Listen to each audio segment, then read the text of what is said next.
So who are you? What do you do? Where are you from? And tell me about yourself. Oh boy, that's going to take a while. It's a big question. It's a big question. So you're just like, how do I fix this? Well, first of all, I am obviously a child of God. I am the daughter of the Lord Jesus Christ. I am fine with that. And having that gives me such a great opportunity to do all the things God wants me to do. And I'm having a fabulous time with my life. Yeah. So I get to be a ranch wife. I have been for 35 years. 2 daughters, adult daughters. One's a county attorney in Kansas. The other one's a farmer, and she works at FSA office with our first grandchild and her husband. Yeah. I get to be, it is such a blessing, Nate, to be a fire chief in my community. Wow. Heck yeah. So our ranch is halfway between Steamboat Springs and Vale. Okay. No cell service. Well, that's a peaceful life is what it sounds like. Right, so it's only with Starlink do you get to hold of me. Okay. And then, going out in calls, we have 244 square miles, about 350 people just live there. But, in the weekends or holidays, everybody's up hunting, try to think, rafting, cycling, hiking, all those things. So we have so many Lots people. Lots of recreation. Recreational. So not that our numbers of our calls go up, but there's just a real piece about that. We have these great guys because we have we're high desert. So we didn't get much snow. We didn't get much yesterday's storm. But even between the 2 big snow towns, the big resorts, we're high desert, like it melts by noon. Yeah. So all the dirt bikers from Denver come up, you know what I mean? So we see them all weekend. There's at least in our area, there's not been any real snow. Maybe a couple sprinkles here and there, but it's kind of worrying me about the water situation. Oh, huge for us. I mean, my husband, he feeds about just under 500 calves right now, and then we're cows. And then we're going to start calving at the end of the month. Yeah. And then go into calving and then, do all the things. Just while we're on this, I saw very briefly, I don't know much about it, but apparently Lauren Boebert, there was this bipartisan water bill. Someone said unanimous. That doesn't sound right, but that's what I read. But anyway, bipartisan bill, something to do with water rights or water law in Colorado. Trump came in and vetoed it. What was that all about? I'm not really sure. You try to watch the I was very blessed to work for President Trump also in 2020 down in New Mexico. Yeah. So when you work for all of that, you get to watch a little bit more what's going on. You know what I mean? So you kind of have another eye view. And I'll be honest with you, I've been in politics since I was a kid. My parents were always involved outside of Chicago, so I was always involved. And, it was always, I don't know if it ever was a hobby, but it always turned into a job. Because even in college, right after college, I was running campaigns. And then we went down to, that was in upstate New York. And we went to Albany, took everybody to Albany. Then we took everybody to D.C. And then I was working in D.C. as well. Were you born in Colorado? Or were you no, I'm a city girl. I was born in upstate Rochester, New York. Gotcha. My father worked for Kodak Baby, as they call it. Yeah. And then the camera company? Yes. Okay. Yeah, that one. Yeah. Oh my gosh. How old are you? Yeah, exactly. Anyway, and then he got transferred out to Chicago, so that's where I grew up, and then went back to college up there, and then went to D.C., and then was just transferring to Colorado from the Westin Hotels. I was head of cost control, and I was part of security there. In D.C., it was a lot of fun. Yeah. I was also a bartender at the White House. Those are fun stories. A bartender at the White House? You get hired. You get hired by the Secret Service. This is the 80s, okay? What's the background check like for that? Oh my gosh, you're actually preparing a beverage for people, right? Yeah. Exactly. So those people, but because I was always a bartender in college, so I actually had the skill set for it. That's cool. But when you find that's out, like the only job where politics and bartending intersect, But it's never at the White House. It's always at these, functions. It's always at the different hotels or the convention center. So I was a bartender. You're telling me stories, and I apologize. We're going off track. No, you're good. We're having fun. I was a bartender for the inauguration of, I'm going to try to remember, back in the 80s. Oh my gosh. Wasn't it Reagan, was it? No. It was Bush. It was Senior Bush. Gotcha. In Quail. And then, being a bartender for the big, ball, the inauguration ball. And then to go in 2016, to take my daughters and my husband to go down the same escalator. Yeah. To the inauguration for the first time for President Trump. Wow. Do you know what I mean? That's it was just like, Full circle. Exactly. So That's those are kind of, those were like fun times. And then we went again, my husband and I, just last year, just the two of us. My daughters were like, we already did it. Well, really? It sounds like you're in the Lord's will when stuff like that turns up over the years. But, okay, so the first thing you mentioned was that you're a child of God. So what denomination are you? Catholic, Protestant? Tell me about that. Raised hardcore, old school Catholic Latin Mass. Okay. So, I just saw the lapel. I was like, oh, is she a priest today? No, I'm kidding. No, it's just where these things are. No, it's all good. So it's and then I went to St. John Fisher College. So yes, the priest was at the end of every hall of every dorm, girls or guys. So if you ever wanted to get out of not turning in your homework, you just had to go tell the priest you had a problem. You sat, you drank wine, and you got a pass. Yeah, there you go. The Catholics can drink. Let's go Catholicism. All right. So then so I that way, but accepted Jesus Christ as my personal Savior. I was pregnant with my first daughter, so that'd be 31 years ago. And it was in a little church right there in McCoy, and it was in the kitchen at Ladies Bible School. Wait, so you said something important. You said something important there. So you said you were raised Catholic, right? Yes, did I hear you? But then you accepted Jesus as your Lord and Savior in your 20s. So what? Not 20s. I was probably 31. Okay. Because she just turned 30. Gotcha. Okay. So you had. I was 32 when I had her. Sorry. Would you have considered yourself a Christian? It's just really interesting. I felt like I did the religion of it. Right, I did the ritual of it. I really, when you go there, you go to that place and realize that you have to ask Jesus Christ. You have to forgive for sins. Yeah. It's more than just going into confession and telling a priest. Right. That it didn't ever feel personal to me. Right. This is personal. This is something one-on-one between God and me. Well, I think in Catholicism, one of the major differences, there's lots of differences, but is that the priest is your mediator between yourself and God. Everything's very ritual. Stand up, sit down, and I don't put this against any of my friends that are Catholic. Love the Catholics. Exactly. But I feel like it's something else. So we go to, we're members of New Creation in Glenwood Springs. Okay. So it takes us about an hour and 15 minutes to get there. So we don't go every Sunday because my husband also... Is that non-denominational? Or? Correct. Okay. Yeah. So, and it's just a great church. We feel really comfortable there. And that's awesome. Just a good family there. Yep. Even though we're far away, it takes a while to look for different places. For sure. We went to different ones. We went to different ones up at Steamboat when I was the county treasurer and public trustee, but also my daughters. You go for different reasons when you get older, when your kids get older. You want to make sure they're taken care of, right? Yes, that's true. Absolutely, where they're comfortable, because it doesn't, it's just a matter of time. And you don't want the child care department telling them that, telling your son that he's a girl.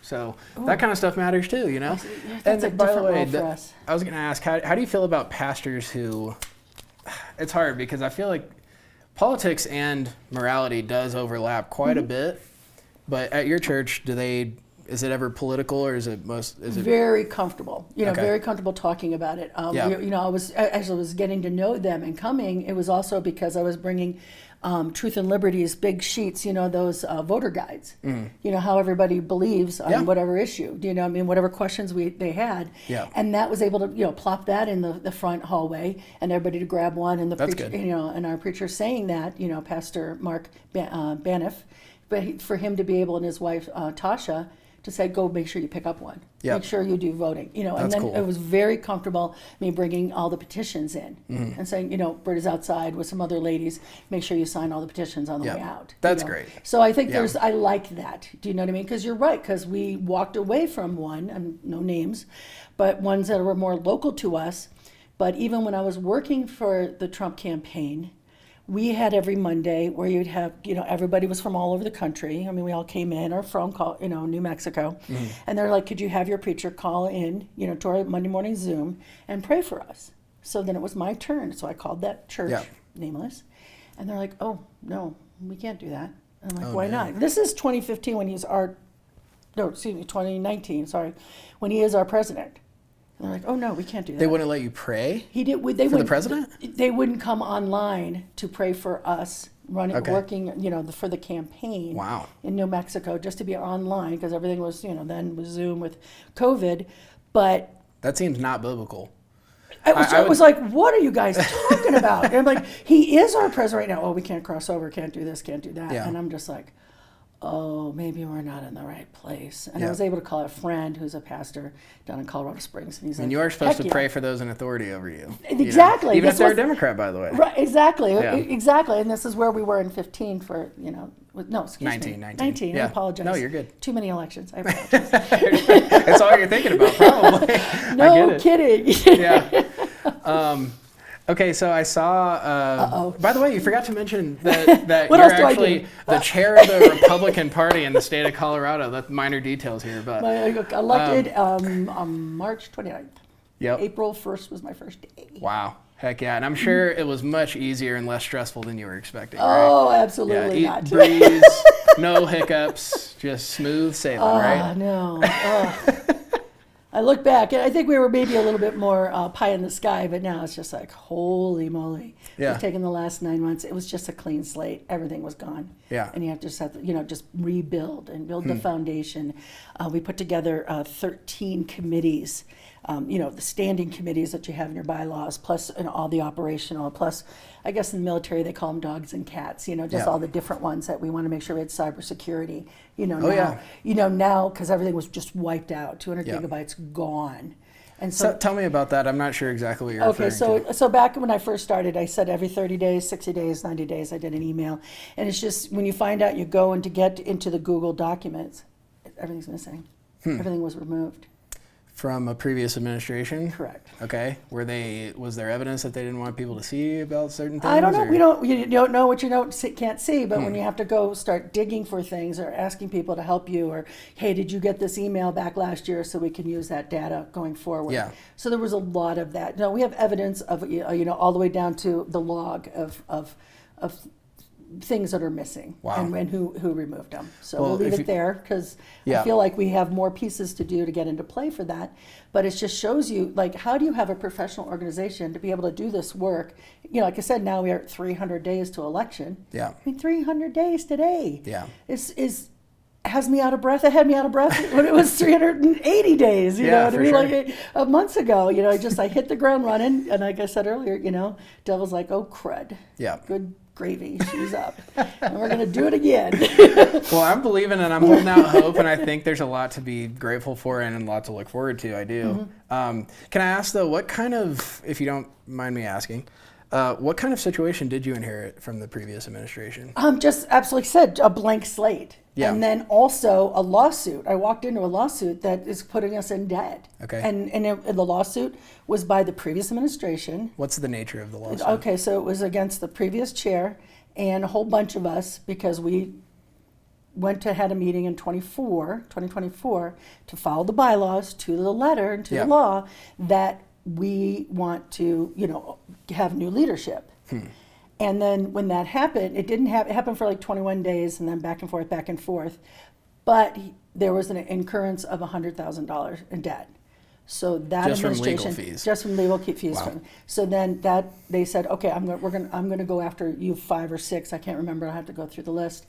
And you guys got to pay us back. And I was like, no, that's not how this works. So when I got into office, I walked right in the door, April 1st, April Fool's Day, and said, we're going to dismiss this case. And then, and called the lawyers. They said, no, we're not going to, because it was the previous administration. So it was an offensive lawsuit. Right. Okay. So then I went ahead and said, to that lawsuit lawyers, you're fired. Hired somebody else and said, get this dismissed. Yeah. And then there was this independent committee that said, no, we're going to still carry this. We're going to still stand in the way. And we managed to get that dismissed. And then 2 more people showed up.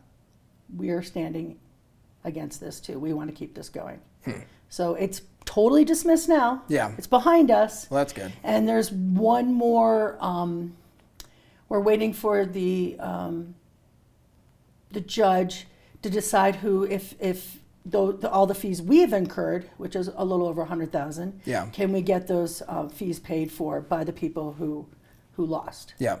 So, and if we can get that and get our fees incurred, then we start going after the money and get it. And then it's like you said, it's past us because we need to move forward. Yeah. We got to get this. We got to win elections. It's just one more thing to slow you down and one more thing to think about and one more burden. So it's good that you guys are moving forward there.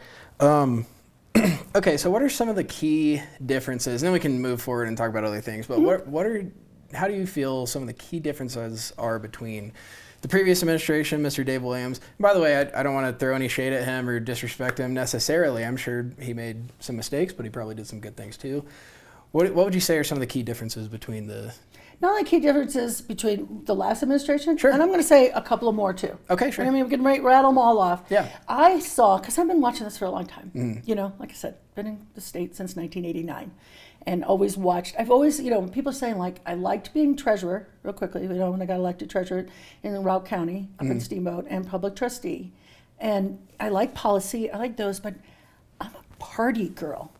I get, you know, I like it. Yeah. I'm like, and I'm about this party. So there's 508 people that, you know, are the central committee. I don't want to like put all my effort into that because we have to get everybody to vote for us. Right. So there's like what, almost 6 million people now. Yeah. You know, so we have to get, you know, turn around, you know, put our arrows on outside Yeah. and start going after Democrats and getting more people and, Yeah, you know, and big get time. them persuaded to join us. So it's not just about this, but it's all about the party, you know, the party Yeah. platform, what we believe, how we believe, our values. By the way, that must be so hard to navigate because in a state the size of ours, like there's so many different Factions, even just groups. Republicans. Yeah, exactly, Yeah. exactly. So when you asked me about that, so what I saw previously, for all the years previous, and a lot of them are my friends, don't get me wrong, they're doing it for maybe what they wanted to do for themselves, right? And use it as a platform. Because I actually, one of them kind of was like disappointed me because it's like you're not using the platform to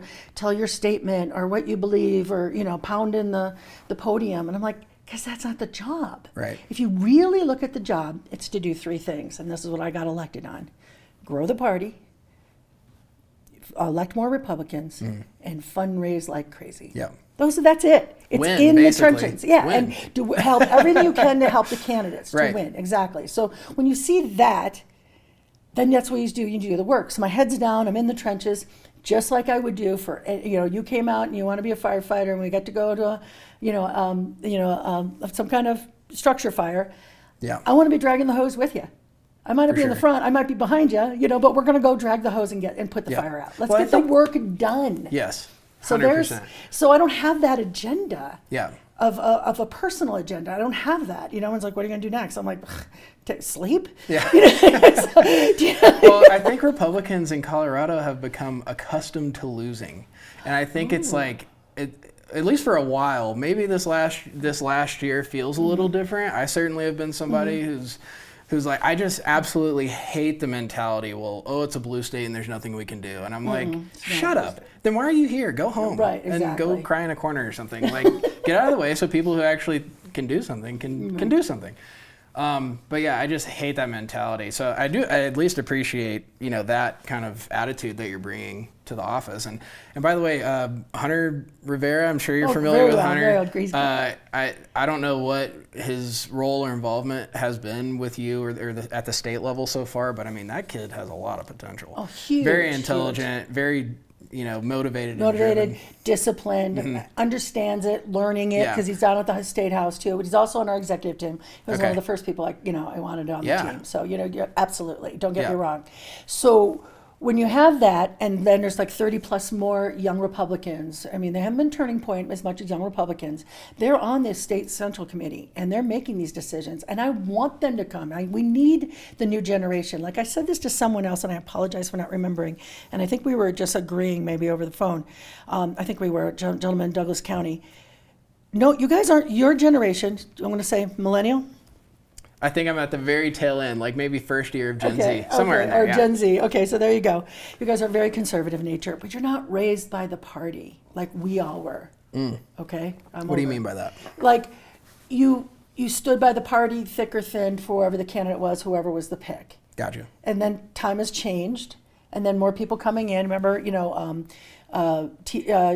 was it Tea Party the first round, the second round, and now MAGA? Do you know what I mean? All these different factions coming in and questioning, you know, why did we pick that person? You know, because I would never agree with, but we did by nature because we didn't know, you know, deals were being cut in smoke-filled, you know, whiskey drinking rooms. Yeah. You know what I mean? And, no, I got and you know I'd be the first one fighting that as like one of the very few fire chiefs in the state, female. Do you see what I'm saying? Like I'd be all about fighting that. So when you realize realize that was going on, then you are looking for something different, but you stay with the party. Your generation, on both sides, you guys care about issues. Then what side is believing that? I don't see, so we have to persuade you to come over. Because like I said, out of the almost 6 million, more than 50% this summer became 50% independent, biggest party. But it's a non-party. It's a uniparty, an unaffiliated, like I said, leave me alone party. So how do you, you know what I mean? So now how do you start persuading that? I know that we have a good chunk of them, but how do we get the rest of them? Go ahead. Well, those kids just frustrate me a little bit because it's like, so you're going to abstain and probably let the Democrat win? It just doesn't make sense to me. I'm like, undervoting doesn't ultimately, help. Once the primaries have happened and we have a nominee, ultimately, I mean, 99%, maybe if there was a nominee who was pro-choice or something, just, abortion up to point of birth, like that would really concern me. So there might be a single issue here or there that would be like, no, I can't vote for that person. But ultimately, it's like, no, this person agrees with 90% of what I believe in, and this person disagrees with 90%. Right. Why would I abstain from that? I'm obviously going to choose the better option. But why wouldn't you? Because at least you get along 80% versus 0%. Yeah. It's which one is that? Do you see, even if it's 50%, it's better than 0%. It's a clear choice. It's still a clear choice. So we have to teach that though. Because, because we still, maybe I'm trying to think, like you said, my parents were so involved in in party politics, and I followed them. So I think, maybe we're not seeing that as much because there's been a generation of Gen X that, you figure out your religion. Right. You figure out your politics. Do you see what I'm saying? Like there was more of a freedom, but you got no guidance. Right. Maybe. And also when you vote either libertarian or independent or just abstain totally, you're giving up your say in your government and power. Right. Exactly. Because I just like you and I. We only have one vote. I only have one vote. Everybody's like thinks I'm cited and I have all this power and I put my thumb on stuff. No, I'm like, no, you're all welcome. Yeah. Everybody's allowed to be. We're the party of freedom. So if you want to run for governor, you go right ahead. Is there anything in the bylaws that prevents you from endorsing candidates? It's or is it more just kind of It's more of like, an ethics, an ethos. Yeah. Do you know what I mean? We, the last, like you said, the previous administration chose to do that. We're choosing not to do that. Okay. It's like we should give everybody a free chance. Yeah. Again, it's freedom. I do appreciate that because the primary process is so valuable. I think a lot of people have this idea where, I don't know, if there's an incumbent that they just should not be primaried under any circumstances. I get the appeal of that because you don't want to waste all the money on that, and I understand it. But I do think it's just very important because it ultimately strengthens the candidates' arguments and their ability to make things happen, I think. Like they're battle tested. Pressure creates diamonds, I guess is a simple way of saying it. But you should be sharp and you should be representing your people. And you're right, you just need to expect it. And then you need to figure out, maneuver how to do it. Yeah. Because, each and every time, because I ran for, before treasurer, I did run for county commissioner. And it was between two people. And it was, again, when you talk about being back to that blue state again, it's not as much as it's a blue state. There just has been so much chipping away of how we do things that in the old days, I think it might have been before me. No, it was during when I first got here. If you voted for your commissioner, it was only for that district and that commissioner, who they represented. Right. Okay, so Routt County, 3 districts. Okay, so we're District 1, and down in South Routt. But nobody else can vote for them. Now it's this at-large thing, so everybody can vote for them. So then you have this nucleus of Steamboat, which is as blue as can be, and they get to vote for District 1 and they're District 3. Yeah. As soon as those kind of things start changing, then you start seeing the creep. That I want to call, even in, we talk about fire service is not getting things done, mission creep, but there's that creep where then everybody has a say. Right. And then the blueprint, they figured out how to do that in really, Boulder and Denver, right? Yeah. All the resort towns, but not the county. Yeah. County, like I said, and when you look at Routt County, like where I come from, it's all red except for that little pocket. Yeah. There's a dot. There's a blue dot out there. So that's what affects, because that's where the populace is, and that's where the population is. And same with Denver, Boulder, and the other spots. Yeah. Well, I saw an interview with you. It might have been like 9 News or something like that. I forget who the host was. She was asking about Tina Peters' pardon and that kind of thing.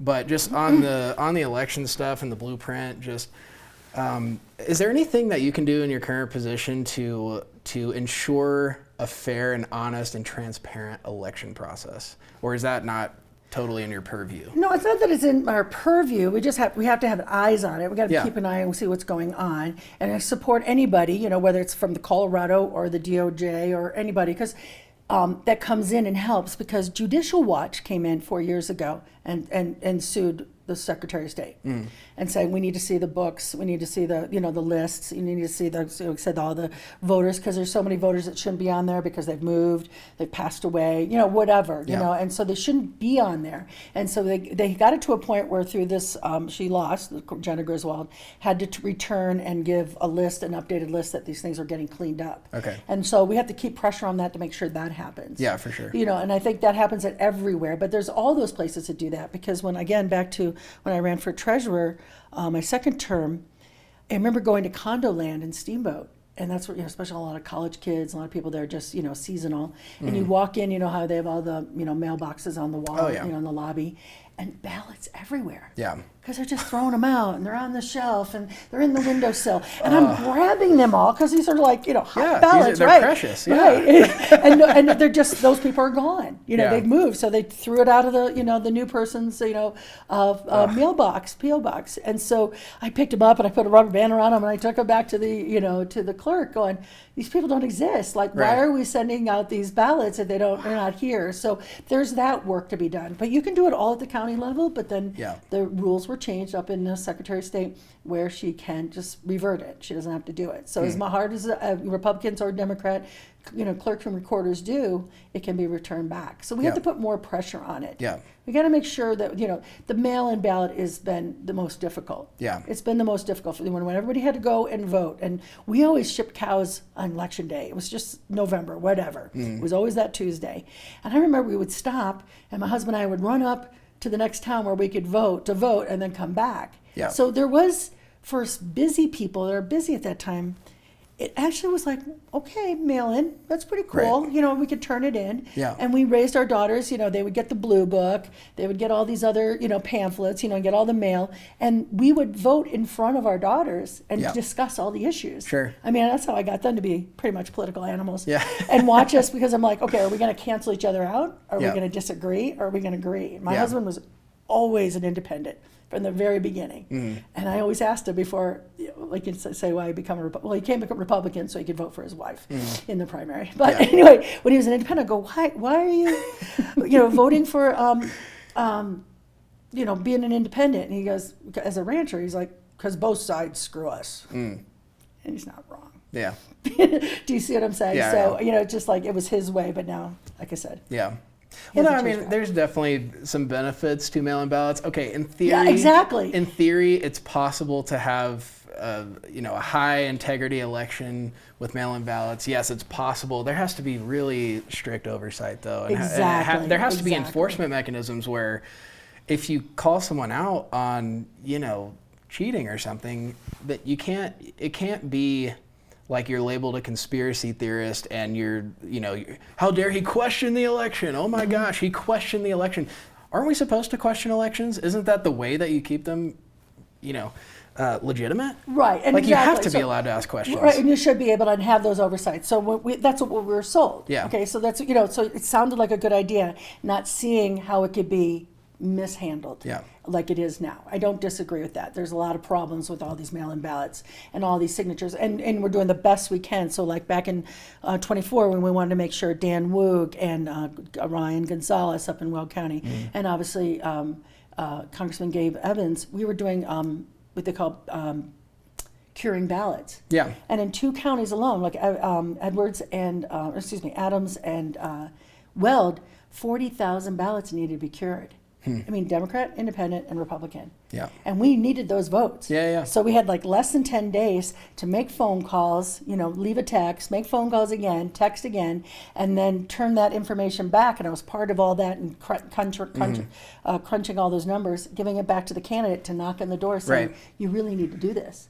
You really need to, Do you remember when Republicans were, they're on their high horse, super moral and like completely opposed. They're in principle they're against mail-in ballots, and so they're like, well, we're just not even going to build a ground game because we don't believe in mail-in ballots or ballot harvesting, and it shouldn't be legal. Like, okay, it's fine if you don't think it should be legal. Use the law that's there right now. Amen. Get power, and then you can change the law after the fact. Got to get it. If you don't like it, then change the law. But like, you have to get power first. Exactly. And if it's legal, then you have to do that because your opponent's going to do that for sure. Well, they are. So we have to learn from that. Right. And we have to be better than them at that. Actually, exactly. In my opinion. Exactly. So we're on the same page. So we have that ground game going. We're going to make sure we're helping all the candidates. Of course, we're going to elect more Republicans. We're growing the party. I'm fundraising 4 or 5 hours every day on the phone. Yeah. I mean, there's a lot goes into place. Everyone's like, where is she? Where is she? And she's on the phone. We got to get some money in. We got to get this moving. We got to get this machine working. We're going to do a lot of things for candidates. It's a little bit of a prelim. It's not getting posted here like in the next day or so, but we want to do rallies and tours and things like that to say, look, we're doing this with you, because there's been so many cycles, Nate, that when there have been unhappy, people have been unhappy, and the big dollar, I mean, to max out it, the limits are so low in Colorado, to max out with the party, it's $10,000 a year. Yeah. And you can do much more with a candidate, you can do much more with a PAC. So everybody's been used to too many cycles of giving the money to those and trying to get it to work. Well, PACs don't work with candidates. They can't talk to each other, blah, blah, blah, blah, blah. Yeah. So the state party is the one that can put the glue together and go work from the governor all the way down to dog catcher. Yeah, for sure. And help. And so like you said, when we're knocking on the door for 51 for Ryan Gonzalez, we're doing it for every state candidate in between all the way up to Gabe Evans. Yeah. Do you see what I'm saying? Like, that's how that works. Yep. And so we get to do it, and so you only touch that door once, because right now what I've always saw and always frustrated every cycle was every candidate had to get their own volunteer, and then they had to get their own cut sheet, and then they had to knock on the door themselves. Yeah. But they're only putting one door hanger there, right? Not 5. A little clear baggie on the door, say hi in the ring, the ring phone, and go on to the next one. Right. So let's get the organization done. Let's not get all the doors knocked. Let's get all the phone calls made. Let's get all the text out. Let's do the work. And we can only do that with your younger generation, because you guys are conservative by nature. Yeah. Both. Like certainly Gen Z. Gen Z for sure. But I'm saying, I would say millennials too. The babies of the millennials, because you guys went through all that crud in the schools. Yeah. So. Oh my gosh, yeah. Exactly. I'm like, and the Democrats thought if they could just hammer you with their propaganda, and you guys flipped on them. Yeah. That's that is such a God thing. Well, because kids are rebellious by nature. Of course. And so right now it's actually punk rock to be a Christian conservative, which is so hilarious. But so the AG position. Here's one that I really think is within reach for Republicans. I'm sorry, I hate to say it, but I think there's one candidate, right? There's one Republican. Yeah, I think I'm not sure his name. I saw the name, but we haven't crossed paths yet. Maybe I need to get him in here or something. Okay, but there you go. But man, Jenna Griswold is vulnerable. I mean, there's so much there to you have attack no her idea. Because like I said, I'm like, if I only had a law license, like you don't right? went to school, you don't have to be, what do you call it, practicing.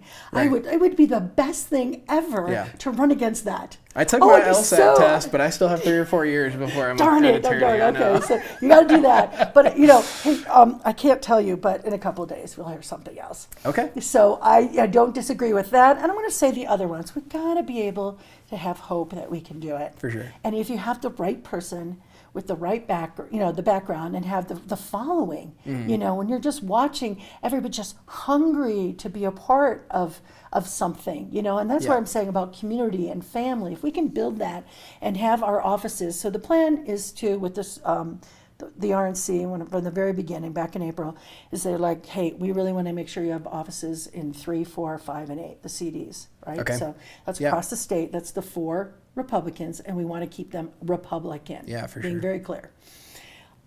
So we have the one office down in Colorado Springs. We're hoping to have the others, but we do need staff, so we need funding to manage the volunteers for everybody in that area. Yeah. That's how that works. We're going to not see other places either. We're going to put time and effort into that, but that's where I listen to is the RNC. What does the RNC listen to? The White House. Do you know what I mean? Like it trickles down. There's a hierarchy still.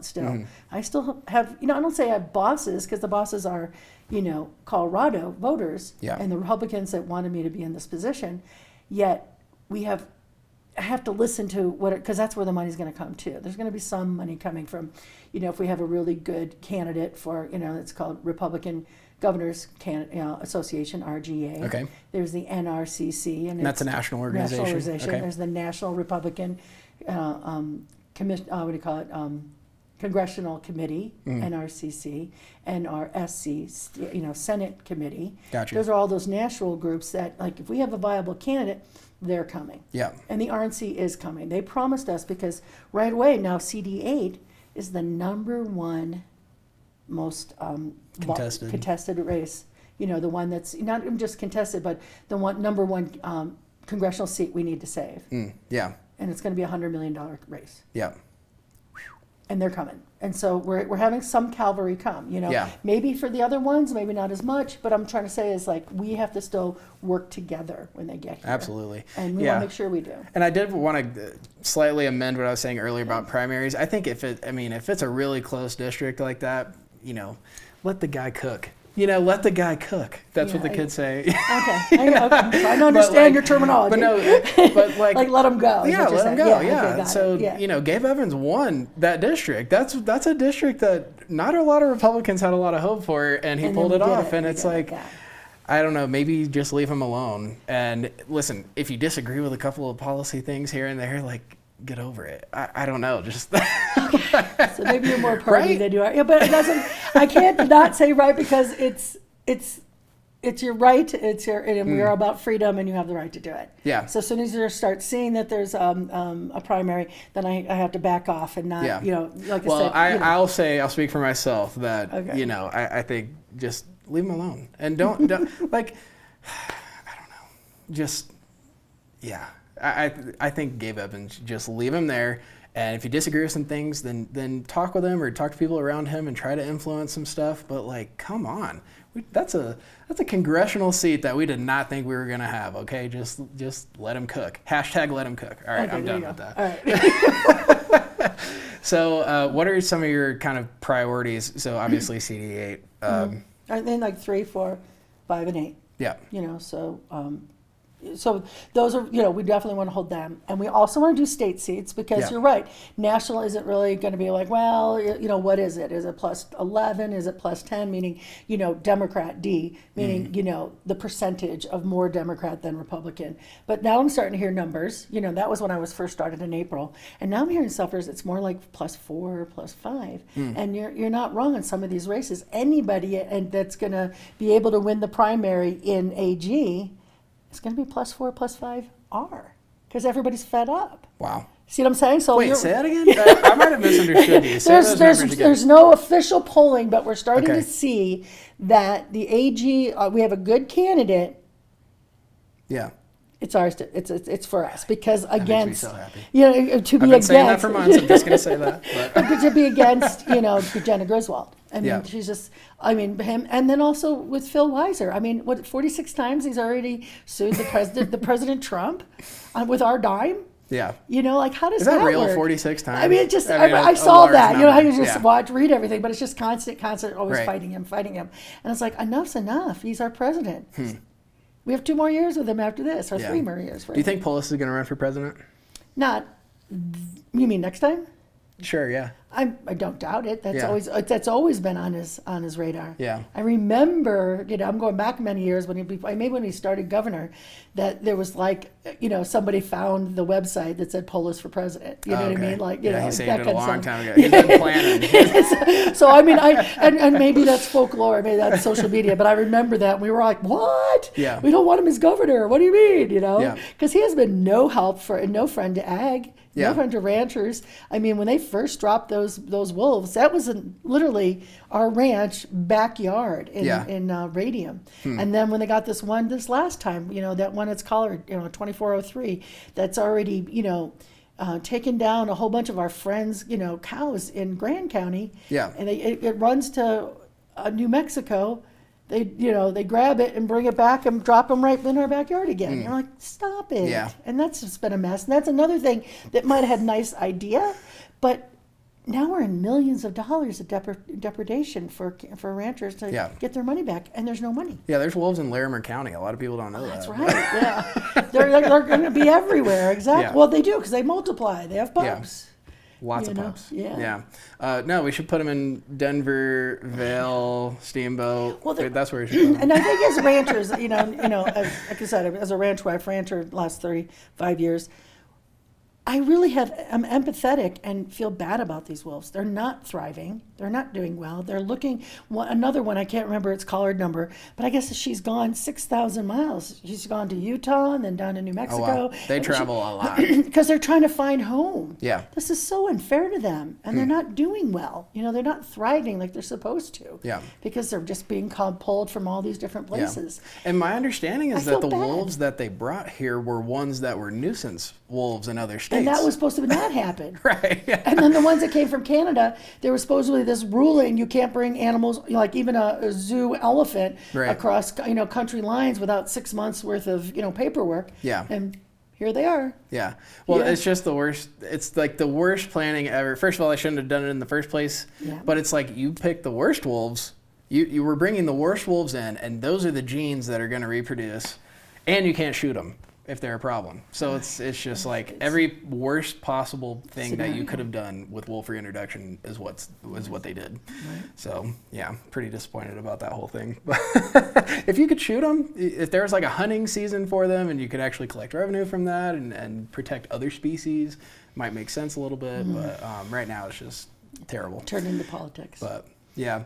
So my gosh, you have 300 days. Yeah, I know. So you're stressing out, I'm sure, a little bit, I know you got to keep a strong composure. So what, I don't know, what does really this next 300 days look like for you? We have to have everybody, like you said, you were talking about it earlier, be a part of the solution, not part of the problem, or sitting in the easy chair, and sitting on the couch.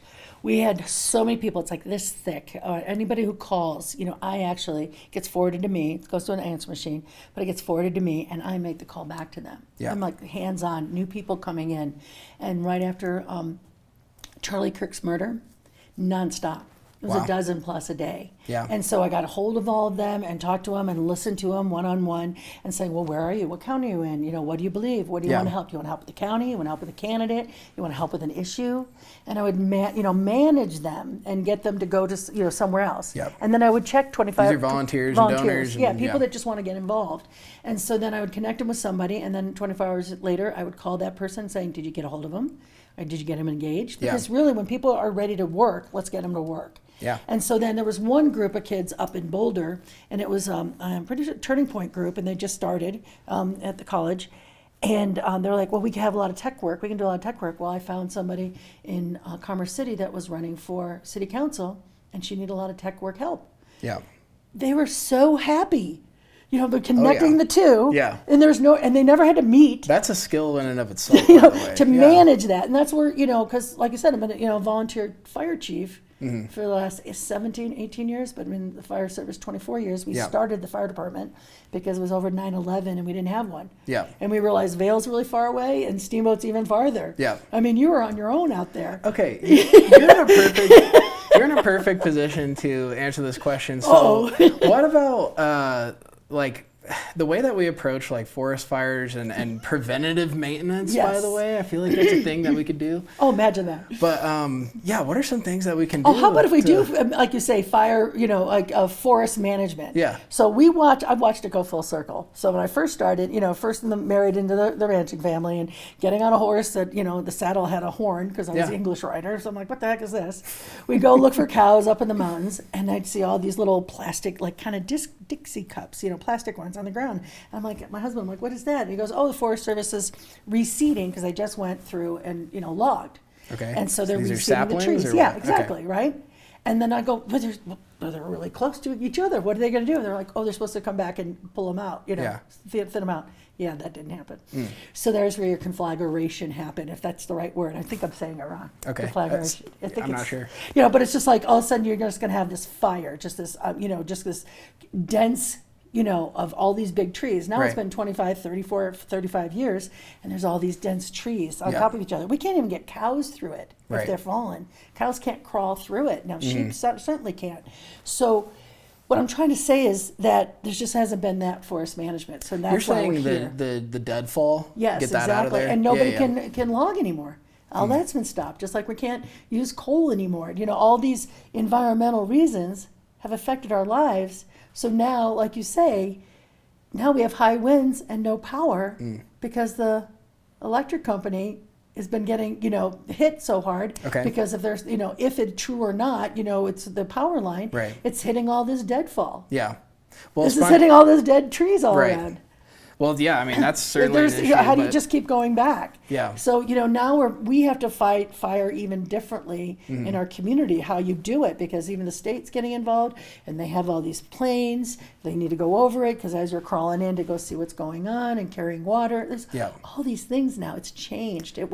Before it was easier when it wasn't so dense with so much fuel. Yeah. It's really just fuel. I mean, spontaneous combustion is a real thing. When you have that much just dead foliage that lays on top of each other. We had a house one time a number of years ago that we went outside one day and our fence, it was like a plastic white kind of fence. And it had just melted. Well, there was a pile of, it was like grass and hay that had just been sitting there. Well, it got so hot in there from the sun, it literally just caught on fire. But that's a real thing too when you have that much. So what did it destroy? Luckily it just melted that section of the okay. fence. Yeah, so it wasn't huge damages or anything. But no, what if there was a policy? Maybe this is a stupid idea. What if there was a policy where people could just go in and take as much deadfall or dead? Yeah, like you said, from firewood and all that. There's already you could all get a permit and do that already. Okay. Yeah, but you have to pay for it. Do you? I don't know. I'm not using fuel. I'm not using wood as fuel. Yeah. I'm sorry. We used to because we have that outside wood stove. Yeah. And for radiant floor heat. I love a wood burning stove. Oh, exactly. So nice, we just have it's outside, but and now we figured out we can do it with propane. Yeah. So anyway, so I don't doubt you have to, because you have to do that for a Christmas tree, don't you? Yeah, you definitely. Okay. So like I said, but because there's still all that what do you want to say? Protection of the public land, and if we can trip and fall, blah blah blah blah blah. So maybe get a permit, but it doesn't cost anything. It shouldn't cost anything, and you can take as much as you want, as long as it's already dead. I don't, you don't want to cut down the living forest. But I, like I said, I think that's already there. But if we can expand it, I mean, absolutely. But there's a lot. How many people can still burn wood, because all these communities don't want you to have a wood. The Democrats don't want you. See what I'm saying? It's like it's all a process, because then all of a sudden everybody like, oh my gosh, you can't do wood. You got to go, a natural gas. Well, now they're cutting out natural gas for water heaters and want you to go to electric. Yeah. Well, where does electric come? From the coal company, for the power plant. Where does the power plant? You didn't mean like, oh, but we don't want coal. But then, Trump had to go ahead and, extend Craig, another couple of months to keep because we need power. Right. Because that's where it comes from. Like, you can't just keep cutting and think where we're going to get the power from. Yeah.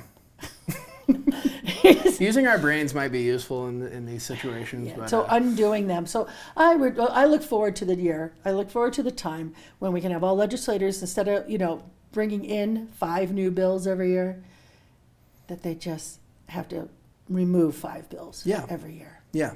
How about that? Yeah, that's a great policy. Let's go for that, because even the 2 terms I was at, as treasurer in Steamboat, they give you, they send you all the books, right? Mm-hmm. Well, it used to be, a box and a half. Well, by the time I was done, it was 2 boxes, because there was that many more laws. Yeah. You're like, come on. Yeah. I feel like new legislation, there should be some sort of policy where it's like it has to be 1 page and single issues, and or for anything that passes, we get rid of 1. Or 2. Yeah, exactly. Let's get some Republicans elected. Let's do this. For real, yes. Right. But it starts with Republicans getting elected. So that's why I really appreciate you being in here, because I think it's given us a lot of insight. We have a couple of minutes left here. Mm-hmm. So what is next for you? Let's assume everything goes well. Or do you want to run for re-election one day, or are you not looking there yet? My eye is on the ball. Yeah, My I eye love is, that. I have to be doing what I know God put me here for Yeah. such a time as this. Was that Esther 4:14? Something like that. Yeah, exactly. It's in the Bible somewhere. But I'm just saying, because that just kept coming up for such a time. Because I've been watching it for years and watching who's doing what and why they're doing and how I can engage and how, sometimes I had to come through the back door because the front door wasn't welcome. You know what I mean? But I figured out how to still be involved in politics at any level. Yeah. Even down to, I mean, look, we were running around with out in it was Eagle County, but it's Roaring Fork, where one school board candidate, she put those air tags in a couple of her signs. Gotcha. And they got... Like trackers? Yeah. And they got picked up and stolen. They followed them. No way. And they were in the trunk of a car in an elementary school. Yeah. In the teachers section. No. And ended up being a Democrat teacher. No way. And she used to be the local... She was the local the local president of the school union. She drove him home. That's illegal. You can't do So this that. is all online because I really helped her find all this. But she was calling me, gosh. this candidate was calling me and telling me all this stuff. And then they go and they rip them out, but they went and found them because they're air tags, you know what I mean? So like there's all this going on. So there's all this, I'm pretty sure lawsuits are in play right now. Yeah. But I'm just saying even down to that granular level. I'm helping any candidate that needs help with anything. So when you just do that, that's what you want to do. And so I just saw this for every cycle that's what the party needs to be doing. Helping the candidates, help us with messaging. We know what the messaging is, and anybody here is listening, or you want to help, or anybody wants to help, we need help making sure we have good messaging because we got to talk about the economy. The economy's stupid. We got to talk about the crime. And anything to do with parents and education. That's what matters to your generation and younger. You guys are in there. We're the grandparents now, but we need to know how to make sure we can get that message out and persuade everybody to come over. Absolutely. Because they're automatically looking for that, somebody to help with the answers. Yeah. We've reached out to a lot of independents. A lot of independents went to Republicans. We got the libertarians came over to the Republican side. That's great. So we're starting to get a lot of new blood. Yeah. And we really need that because I really want to put this I see this in my head, a white box, pretty red bow on it, and go, here, next generation, take it. It's yours. Yeah. It's not ours anymore. I'm just like transition. I love that attitude. I do. Yeah, because a lot of people don't want to plant a tree that they're never going to see mature. Right, but we got to be a part of it, though. Yeah. If you're going to be a part of the team, then get on the team and do Yeah. the work. And you're right. This work is drudgery, knocking doors, listening to people on the phone screaming at you and hanging up. The texts are simple, but do they ever get there? What I mean, or people doesn't see. I mean, I see all my texts that swing, slip. Just they're gone. Well, I was just gonna say, I'm sure. I think by and large, I think people probably support you, at least in the Republican Party. You do see critics and haters occasionally, but I don't get it. I don't understand. I'm just talking to you right here. You seem very friendly. You seem very on the ball, focused. You seem highly motivated for the mission. Thanks. And very intelligent. All the great things. So I don't really understand where the hate is coming from. Maybe it's manufactured, or maybe people just just don't understand what's going on. It's manufactured chaos. It's what they know, what they don't know, or it's people who had power and they lost. Yeah, or maybe the devil's just upset at you. I'm there. I mean, that's been like the whole time. I mean, I don't not see that. I don't want to put everything on that, Right. But there definitely is a spiritual dimension to it, for sure. Amen, brother. I totally see that. Yeah. And when I see it coming in and encroaching, and you're trying to keep it at bay, let people know that need to know on a need to know basis because they don't know what's going on. So there was a lot of people in the past that got power and really didn't earn it. I had to earn to be fire chief. Yeah. To be a paid firefighter down on I-70, it was 7 years. Yeah. 7 years of being a volunteer to finally get a paycheck to be the engineer and drive the big red trucks. Did you feel that being a woman played into that, or no? Huge. I was because not only women but age. I was 38 when I was starting it, and I'm trying to get my butt in the seat with another 20-year-old guy. Yeah. And I had to be I had to do a double run. You know what I mean? Exactly. I have a book, and I should have brought it. I had a couple copies. That's okay. Tell me about the book. Okay, so the book is called Drinking from a Fire Hose. Okay. 5 Essential Tools to Not Get Soaked. Yeah. Okay, so, and it was, and you will know Jesus Christ is your Savior by the end. Okay. But it's all about, and it was written more to my daughters, which I already taught, but they were like into high school, into college, and I'm just like, no, you got to, when you go out in the world, you have to figure out what you decide to do, what you're led to do, hopefully God led to do, that you adapt where you are. Mm-hmm. But then as you get in, you're not sure this is right, then you get to pivot. You're allowed to pivot, okay? And then when you, and then learn how to overcome and how to get around things so you can get what you were ordained by God to do. For sure. There's process, and that's the process. And not be frustrated by the process, not be, insistent about the process. You've got to, walk through the process. You've got to trust it to get there. Because there's no way I would be here if I didn't do all these things before. Yeah. Because I was already, like I said, on the state fire chiefs board, all the way up to vice chair. Then I went on national, and I got on the VCOS, it's called Volunteer Section of International Fire Chiefs, and being the only female there too. Yeah. So do you know what I mean? Like, I've been battle tested for us to have this conversation today. That's amazing. Well, with our last minute here, I want to give you a chance to shout out social media, any websites that you want people to go towards. How can people donate and volunteer? Absolutely. And then any final words that you might want to say. I appreciate it. So, yes, everything is on our website. So it's COLOGOP.org. COLOGOP.org. And that's why we really need everybody to sign up and get involved. Okay. And you can fill out what you want. You want the emails, you want the newsletters, and what you want to do to help. Please do that. There's also a place there, obviously, to donate. We need funding. We have got to have a amazing state assembly, and we're going to. I should know about within the week, first of next week, where we're going to have it, how it's going to go, make sure that it's just a very sound, great assembly, because that's really important to us. We like assembly. The Republicans like assembly. We like gathering and meeting. So, we really need, obviously donations to help us make sure we can get that done. Yeah. So we're on all the social medias. Our social medias are like blown up. I mean, they went from zero nothing to huge on X, on Facebook, on Instagram, even on TikTok. I have to. Did you guys hire a team to do that? I'm very blessed with volunteers. Wow. So I have a comms team, one person, and she has 5, your generation on that, and they are spot on, and it's blowing up. We're gonna have some. Awesome. I'll get some numbers we can put out because we need to show that that's where we need to be. Yeah. So I know that there's older people in the party. They're like, we're not seeing anything. Well, because you're getting the Sunday email, or you might getting something I'm pushing out, via email. But I'm looking forward to this Attorney General news that's going to be you're gonna love it. I wish I could tell. I can't tell. I can't roll. That's their thunder. So I got you. No, it's all good. Because I get a lot of those calls and all that, So, like I said, if you even go through and even make a phone call to us, and it's on the website, I will call you back. I'm the one that does that. That's the way it should be. That's the quintessence of being available and willing to take the calls, good, bad, and ugly, and get through it, and find out what people want to do to help. Because there's so many more that want to help, but they see, like you said, the chaos. They see this. These people just constantly throwing darts, it's just like almost like terrorists, just constantly coming in. And it's just like, well, if you could just put that energy towards a candidate or an issue, please, and leave us alone and let us do the work. So rather than destroying and tearing down, why don't you go build something up that you believe in? Right, because I believe I know what their end game is. Right. I mean, I don't think they really care about 26, and they just want to get the party back in 27.